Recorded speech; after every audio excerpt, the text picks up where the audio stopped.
Hello दोस्तों, स्वागत है टॉपिक वाइज स्टैटिक जीके की सीरीज़ में, जिसमें हमारा आज का टॉपिक है विश्व के प्रमुख सागर और महासागर, यानी जो वर्ल्ड में जो सागर और महासागर हैं उनके बारे में हम जानेंगे डिटेल से। तो चलिए देखते हैं। और सबसे पहले हमको ये जानना ज़रूरी है कि सागर और महासागर में अंतर क्या होता है, दोनों में क्या अंतर होता है। तो इनमें यानी सागर और महासागर में कोई विशेष अंतर नहीं होता, ये आपस में एक दूसरे के पूरक ही हैं। ये कह सकते हैं कि जो सागर होते हैं वो महासागर का एक छोटा सा भाग होते हैं, और महासागर आकार में बड़े होते हैं और इनकी गहराई भी काफ़ी ज़्यादा होती है। और जो सागर होते हैं तो ये छोटे होते हैं और कम गहरे भी होते हैं। और क्योंकि सागर कम गहरे होते हैं तो इनमें जो है प्रयोग करना, यानी जो परीक्षण किए जाते हैं, प्रयोग किए जाते हैं, वो करना आसान है यानी। और जो महासागर होते हैं तो इतने गहरे होते हैं कि यहाँ पर जो प्रयोग करना वो काफ़ी कठिन होता है। और जो जलीय जीवन है वो सागर में अधिक पाया जाता है, क्योंकि जो सूर्य की रोशनी होती है वो सागर में आसानी से पहुँच जाती है, लेकिन अधिक गहरे होने के कारण महासागर में सूर्य की रोशनी नहीं पहुँच पाती है। इसीलिए तो जो जलीय जीवन है वो सागर में अधिक पाया जाता है और महासागर में काफ़ी कठिन है जो जलीय जीवन है। इसलिए तो यही जो छोटा सा डिफरेंस है सागर और महासागर में, तो ये हम लोगों को जानना ज़रूरी था, इसीलिए हमने शुरुआत में इसमें चर्चा कर ली है। तो चलिए अब देखते हैं जो हमारे वर्ल्ड में महासागर हैं, और पहले हम देखेंगे जो 5 महासागर हैं हमारे पृथ्वी पर, उनके बारे में, और फिर जानेंगे कुछ इम्पोर्टेंट सागर के बारे में। तो चलिए बढ़ते हैं आगे। और सबसे पहले आता है प्रशांत महासागर। तो सबसे पहले हम जानेंगे प्रशांत महासागर के बारे में। तो ये सबसे बड़ा और सबसे गहरा महासागर है दोस्तों। ये बहुत ही ज़्यादा, यानी ये इसका जो आकार है वो काफ़ी बड़ी, यानी काफ़ी ज़्यादा मात्रा में फैला हुआ है, काफ़ी दूर तक। ये कह सकते हैं कि आप इधर एशिया से लेकर और उधर जाएंगे आप तो यानी अमेरिका की तरफ तक ये फैला हुआ है प्रशांत महासागर, काफ़ी बड़ी मात्रा में। और रिंग ऑफ फायर जो पाया जाता है वो इसी में पाया जाता है। तो क्या होता है ring of fire? Ring of fire का मतलब होता है भूकंपीय क्षेत्र। यानी इस जो रिंग ऑफ फायर का जो क्षेत्र है, यहाँ पर काफ़ी मात्रा में जो भूकंप है, यानी इसको भूकंप जोन कह सकते हैं, कि जो भूकंप ज़्यादातर भूकंप इसी में आते हैं। यानी जो 75% ज्वालामुखी भी यहीं स्थित हैं। तो भूकंप और ज्वालामुखी की जो घटनाएं हैं वो रिंग ऑफ फायर में अधिक देखने को मिलती हैं। तो ये क्षेत्र कहाँ पाया जाता है? ये प्रशांत महासागर में ही पाया जाता है। और इसी में यानी कि प्रशांत महासागर में यही सबसे गहरा स्थान, पृथ्वी का सबसे गहरा स्थान माना जाता है, जिसे मेरियाना गर्त यानी मेरियाना ट्रेंच भी इसको कहते हैं। और यानी इसको एक और नाम से जाना जाता है चैलेंजर डीप। चैलेंजर डीप या चैलेंजर गर्त के नाम से भी जाना जाता है मेरियाना गर्त या मेरियाना ट्रेंच को। तो इससे जुड़ा एक करंट का क्वेश्चन है, तो आपको हमने बताया भी है जो जून मंथ के करंट अफेयर्स हैं उनके उनमें ही। तो इसके जो संबंध में करंट का क्वेश्चन है वो कौन सा है कि इस यानी चैलेंजर डीप में पहुंचने वाली पहली महिला कौन बनी है, यानी दुनिया की कौन पहली महिला है जो इस मेरियाना गर्त में पहुंची हैं, यानी चैलेंजर डीप यानी सबसे गहरे स्थान में पहुंची हैं। तो ये हैं कैथी सुलीवन। कैथी सुलीवन, जिनकी उम्र है 68 साल और ये यूएसए की हैं। तो यहीं अभी पहुंची हुई हैं, यानी सबसे गहरे स्थान मेरियाना ट्रेंच में, जिसकी गहराई है 11,033 मीटर गहरा है ये मेरियाना ट्रेंच। पृथ्वी का सबसे गहरा स्थान इसे ही माना जाता है। तो इस प्रकार से हमने जाना जो ये प्रशांत महासागर है इसके बारे में। और यहीं पर पाई जाती है कोरल रीफ। क्या होती है कोरल रीफ? तो जीवों द्वारा छोड़ी गई कैल्शियम कार्बोनेट से बनी प्रवाल भित्तियाँ, मतलब मूंगे की चट्टानें पाई जाती हैं, उसे ही कोरल रीफ कहते हैं। तो जो मूंगा जो कि एक समुद्री जीव है, इसी के द्वारा कैल्शियम कार्बोनेट से बनी एक इसका जो आवरण होता है मूंगे का, वही कैल्शियम कार्बोनेट से बना होता है। तो उसी के द्वारा छोड़ी गई तो ये एक चट्टान का निर्माण होता है, यानी प्रवाल भित्ति का निर्माण होता है, उसी कहा जाता है कोरल रीफ। इसी में मूंगा जीव, अन्य जीव और मछली, कछुए आदि रहते हैं। और कर्क रेखा और मकर रेखा के बीच देखने को मिलती है कोरल रीफ का जो क्षेत्र है। अभी आगे हम पढ़ेंगे एक रीफ के जो कि ग्रेट बैरियर रीफ है उसके बारे में। तो वो भी जो स्थित है वो कर्क रेखा और मकर रेखा के बीच में स्थित होती है कोरल रीफ। काफ़ी मात्रा में वहीं पर पाई गई हैं जो कोरल रीफ पाई गई हैं, तो वो कर्क रेखा और मकर रेखा के बीच ही देखने को मिलती हैं। तो आगे बढ़ते हैं और देखते हैं ग्रेट बैरियर रीफ। ऑस्ट्रेलिया के पूर्व की ओर क्वींसलैंड के तट पर पाई गई एक ग्रेट बैरियर रीफ, जो कि विश्व की सबसे बड़ी प्रवाल भित्ति है, यानी मूंगे की चट्टान है ये कह सकते हैं। तो ये सबसे बड़ी प्रवाल भित्ति मानी जाती है ग्रेट बैरियर रीफ। कहाँ स्थित है? स्थान आपको याद रखना है, ऑस्ट्रेलिया से पूर्व की ओर चलेंगे तो क्वींसलैंड के तट पर ये स्थित है प्रवाल भित्ति। और ये आप देख सकते हैं दोस्तों, बहुत ही खूबसूरत होती है जो कोरल रीफ होती है। काफ़ी मात्रा में जीव जंतु यहाँ पर पाए जाते हैं और जैव विविधता, समुद्री पेड़ पौधे भी आप यहीं पर देख सकते हैं। देखते बहुत ही सुंदर व्यू होता है कोरल रीफ का। ये आप देख सकते हैं दोस्तों, ये भी एक कोरल रीफ का ये व्यू है, काफ़ी अच्छा व्यू हमको देखने को मिलता है। फिर आते हैं हम जो हमारा दूसरा महासागर है अटलांटिक महासागर, उसके बारे में जानेंगे। ये दूसरा बड़ा महासागर है। इन सबसे पहले हो गया हमारा प्रशांत महासागर और इसे अंध महासागर भी कहते हैं। अटलांटिक महासागर को ही अंध महासागर भी कहा जाता है। और अब इसके क्षेत्र के बारे में बात कर लेते हैं। तो ये अमेरिका, अफ्रीका और यूरोप के बीच फैला हुआ है। अमेरिका और अफ्रीका के बीच में देखेंगे, जैसे आप देखेंगे कि ये है हमारा अमेरिका और ये है अफ्रीका महाद्वीप, तो इसके बीच में ये जो क्षेत्र है यही अटलांटिक महासागर यहीं फैला हुआ है, यानी अमेरिका, अफ्रीका और यूरोप के बीच इसका फैलाव है। और सबसे गहरा स्थान यहाँ पर कौन सा है? प्यूटरिको गर्त, यानी प्यूटरिको जो ट्रेंच है वही सबसे गहरा स्थान है अटलांटिक महासागर का। और प्रशांत महासागर का हमने पढ़ा पीछे, मेरियाना ट्रेंच। तो अब चलिए बढ़ते हैं आगे और देखते हैं सारगैसो सागर। तो अटलांटिक से उत्तर की ओर एक स्थान है, यानी एक सागर वहाँ पर पाया जाता है जिसका नाम है सारगैसो सागर। सारगैसो सागर पाया जाता है जिसका कोई तट नहीं है। वैसे तो आप देखेंगे जो सागर होते हैं तो वो कहीं ना कहीं उनका एक तट होता है। आप जैसे देख लें अरब सागर, तो उसका भी तट है, तटीय एरिया आप देखते हैं गुजरात, महाराष्ट्र की तरफ से, तो सागर का एक तट होता है। लेकिन ये सारगैसो ऐसा सागर है जिसका कोई भी तट नहीं है। और यहीं पर एक घास तैरती है जिसका नाम, घास तैरती है इस एरिया में, काफ़ी मात्रा में जो घास है वो देखने को मिलती है, इसीलिए इसका नाम रखा गया है सारगैसो। इसी से रिलेटेड है कहीं ना कहीं, अभी हम आगे आपको दिखाएंगे। तो ये आप देख सकते हैं इस प्रकार की घास वहाँ पर तैरती हुई रहती है सारगैसो सागर के आसपास। और अब हम देखेंगे बरमूडा ट्रायंगल। दोस्तों काफ़ी ही रहस्यमयी जगह है बरमूडा ट्रायंगल, इसके बारे में हम आगे अभी पढ़ेंगे डिटेल से। तो ये यहीं पर स्थित है, यानी अटलांटिक महासागर में ही स्थित है बरमूडा ट्रायंगल। तो चलिए देखते हैं और अब जानते हैं बरमूडा ट्रायंगल के बारे में। तो बरमूडा मियामी और प्यूर्टो रिको के बीच का स्थान है। ये एक त्रिभुजाकार विस्तार है, इसीलिए इसका नाम ट्रायंगल दिया गया है और एक रहस्यमयी जगह है दोस्तों। वैसे तो दोस्तों हम लोग विज्ञान में ज़्यादा भरोसा रखते हैं, जो हमारी यानी जो पैरानॉर्मल जो शक्तियाँ होती हैं उनके अपेक्षा हम लोग विज्ञान में ज़्यादा भरोसा रखते हैं। लेकिन इस स्थान की जो गुत्थी है वो अभी तक सुलझ नहीं पाई है और अपने आप में ये जगह रहस्य बनी हुई है। और लगभग ऐसा माना जाता है कि लगभग 13 लाख स्क्वायर किलोमीटर का क्षेत्र पूरा फैला हुआ है बरमूडा ट्रायंगल, जो बरमूडा से लेकर फिर मियामी और प्यूर्टो रिको के बीच ऐसा त्रिभुजाकार जो स्थान देखने को मिलता है वही बरमूडा ट्रायंगल है। और इसका जो जिक्र है वो काफ़ी पहले कोलंबस, जिन्होंने अमेरिका की खोज की थी, तो वो उन्होंने इसका जिक्र किया था कि जब वो इस स्थान पर पहुँचे, यानी जब बरमूडा ट्रायंगल पर पहुँचे, तो इनको यहाँ पर कुछ अजीब सी प्रक्रिया देखने को मिली, अजीब सी इनको एक प्रकाश, अजीब सा प्रकाश देखने को मिला। तो इन्होंने भी इसकी चर्चा की है। और ये जब और चर्चा में कब आया, जब 1945 में अमेरिका से जो फ़्लाइट 19 का नाम दिया गया है वो प्रशिक्षण उड़ान ही थी जो नेवी है अमेरिका की, उसी के द्वारा। तो लगभग 14 लोग सवार थे, तो कुछ जहाज़ वहाँ से उड़े जिनको नाम दिया गया फ़्लाइट 19। तो ये जब जहाज़ उड़े, ये प्रशिक्षण कर रहे थे, तो ये जब वहाँ से पहुँचे, यानी उस एरिया से गुजरे बरमूडा ट्रायंगल से, तो ये सभी प्लेन वहीं पर गायब हो गए, यानी जो 14 लोग थे वहीं गायब हो गए। तो फिर जब ये गायब हो गए तो इनके लिए फिर सर्च प्लेन भेजा गया, यानी सर्च प्लेन भी भेजे गए 2। तो ये सर्च प्लेन भी उस स्थान पर पहुंचकर गायब हो गए। इसीलिए तो काफ़ी सख्ती में आ गई जो अमेरिकन थी यूएसए नेवी, और यूएसए की जो सरकार है वो काफ़ी सख्ते में आ गई, क्योंकि यहाँ पर जो ये कैप्टन था, सर्चिंग प्लेन का कैप्टन, इसने बताया कि यहाँ पर किसी प्रकार का कंपास काम नहीं करता है, यानी कंपास काम करना बंद कर देता है, किसी मैग्नेटिक शक्ति की वजह से यहाँ पर कंपास काम नहीं करता है।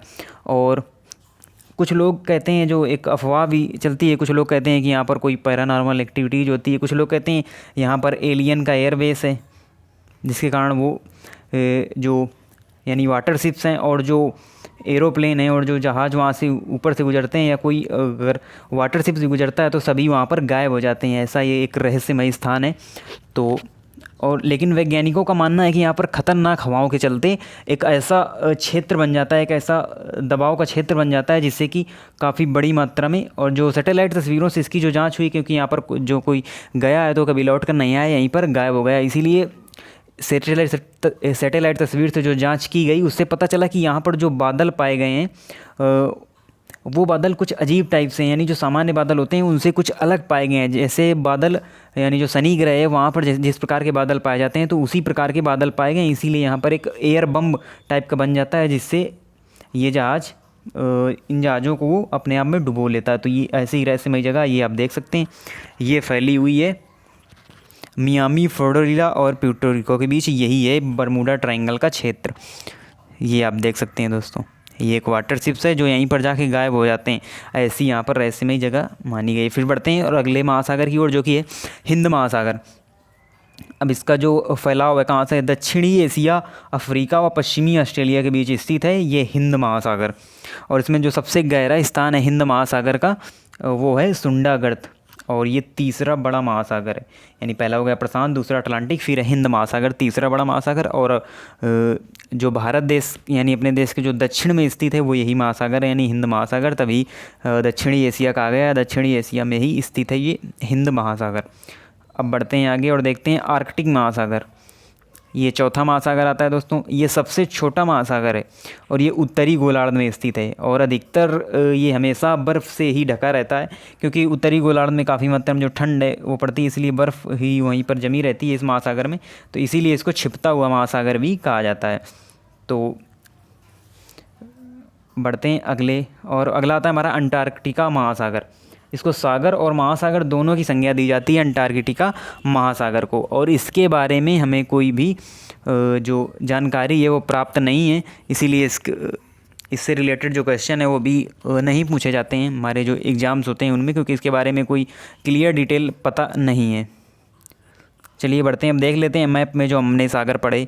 तो ये आप देख सकते हैं प्रशांत महासागर दोस्तों, ये यहाँ से जो फैला हुआ है और फिर इधर आ जाता है, क्योंकि पृथ्वी हमारी गोल है, तो यही पूरा जो क्षेत्र है ये प्रशांत महासागर का ही क्षेत्र है।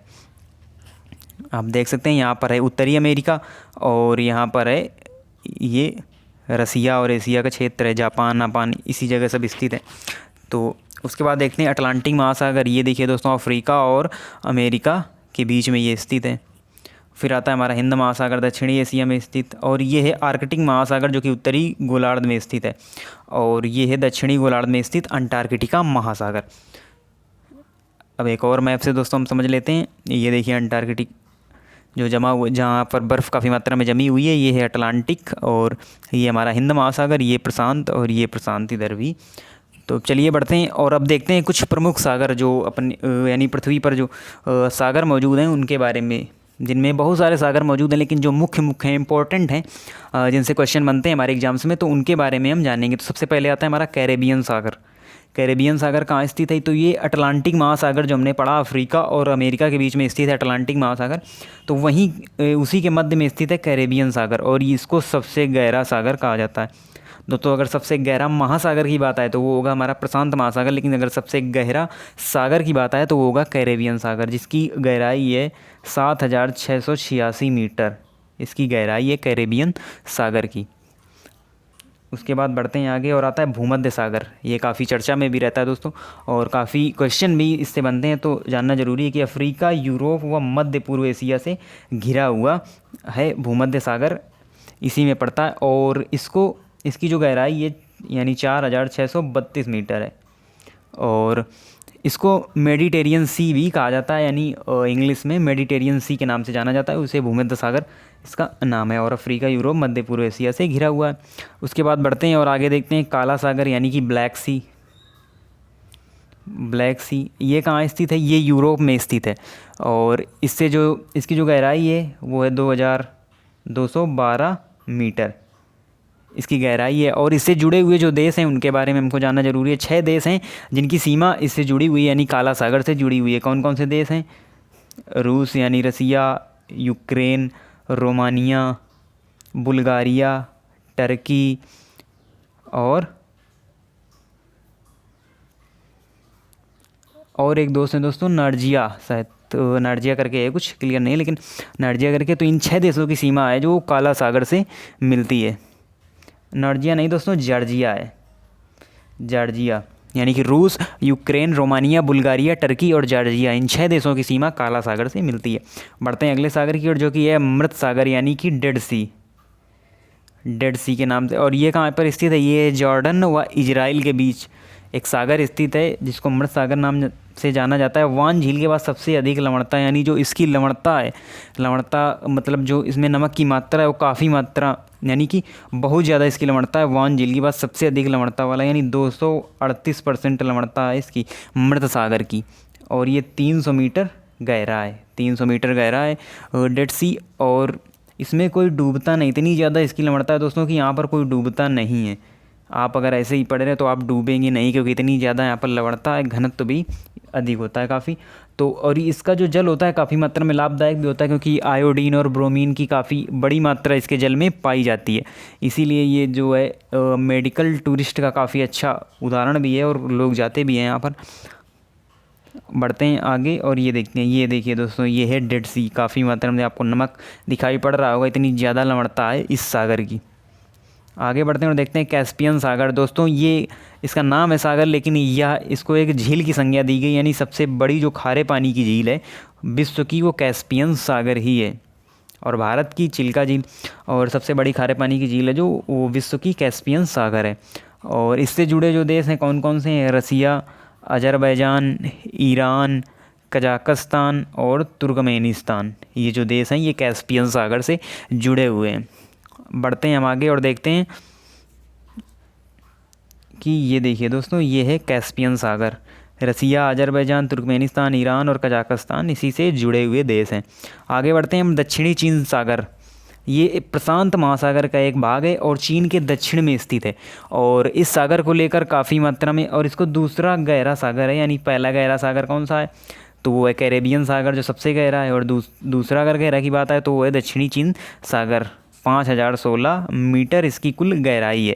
और ये काफ़ी चर्चा में इसलिए रहता है क्योंकि काफ़ी विवादित क्षेत्र है दक्षिणी चीन सागर, क्योंकि चीन यहाँ पर अपना दावा करता है और बहुत सारे देश हैं जैसे अमेरिका है वो भी यहाँ जो है अपने अधिकार का दावा करता है, इसीलिए काफ़ी विवादित क्षेत्र है दक्षिणी चीन सागर।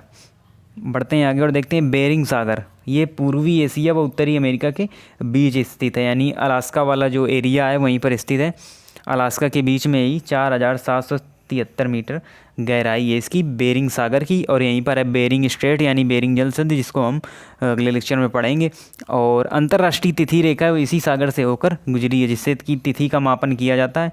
हमने पढ़ा भी है जिसके बारे में अक्षांश और देशांतर रेखाओं वाले लेक्चर में, तो वही अंतर्राष्ट्रीय तिथि रेखा यहीं से गुजरी है बेरिंग सागर से होकर। और अलास्का यहीं पर पड़ता है जो कि रसिया का पार्ट था, लेकिन रसिया ने अमेरिका को बेच दिया था ये अलास्का वाला पार्ट, तो ये वहीं पर स्थित है बेरिंग सागर।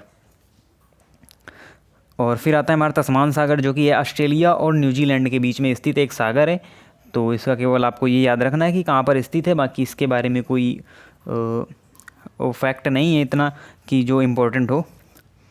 अब चलिए आगे बढ़ते हैं और जानते हैं एक अमेजिंग फैक्ट के बारे में जो कि जुड़ा हुआ है महासागर से रिलेटेड ही है, एक अमेजिंग फैक्ट है, तो हमने सोचा आपको बता दिया जाए। जहाँ दो महासागर मिलते हैं लेकिन आपस में घुलते नहीं, एक ऐसा स्थान है दोस्तों, आपको काफ़ी आश्चर्य भी होगा देखकर। ये देखिए दोस्तों, हिंद महासागर और प्रशांत महासागर आपस में यहाँ पर मिलते हैं लेकिन आपस में घुलते नहीं, यानी जो उनके जल का जो कलर है वो आपको अलग अलग साफ दिखाई देगा, ये आप देख सकते हैं। ऐसा क्यों होता है? क्योंकि एक जो जल का एक तरफ जो रंग है वो हल्का नीला होता है, एक तरफ गहरा नीला होता है, क्योंकि जो ग्लेशियर से जल आता है वो हल्का नीला होता है, बाकी जो नदियों का जल होता है गहरा नीला होता है, इसीलिए ये आपस में घुलते नहीं। ये एक अमेजिंग है, आश्चर्य है अपने आप में। तो दोस्तों इस प्रकार से हमने इस लेक्चर में जाना जो हमारे विश्व के महासागर हैं और जो प्रमुख सागर हैं उनके बारे में। तो आप इसी तरह से इस सीरीज़ से जुड़े रहिए और ऐसे ही अपना ज्ञान बढ़ाते रहिए और हमें सपोर्ट करते रहिए। धन्यवाद।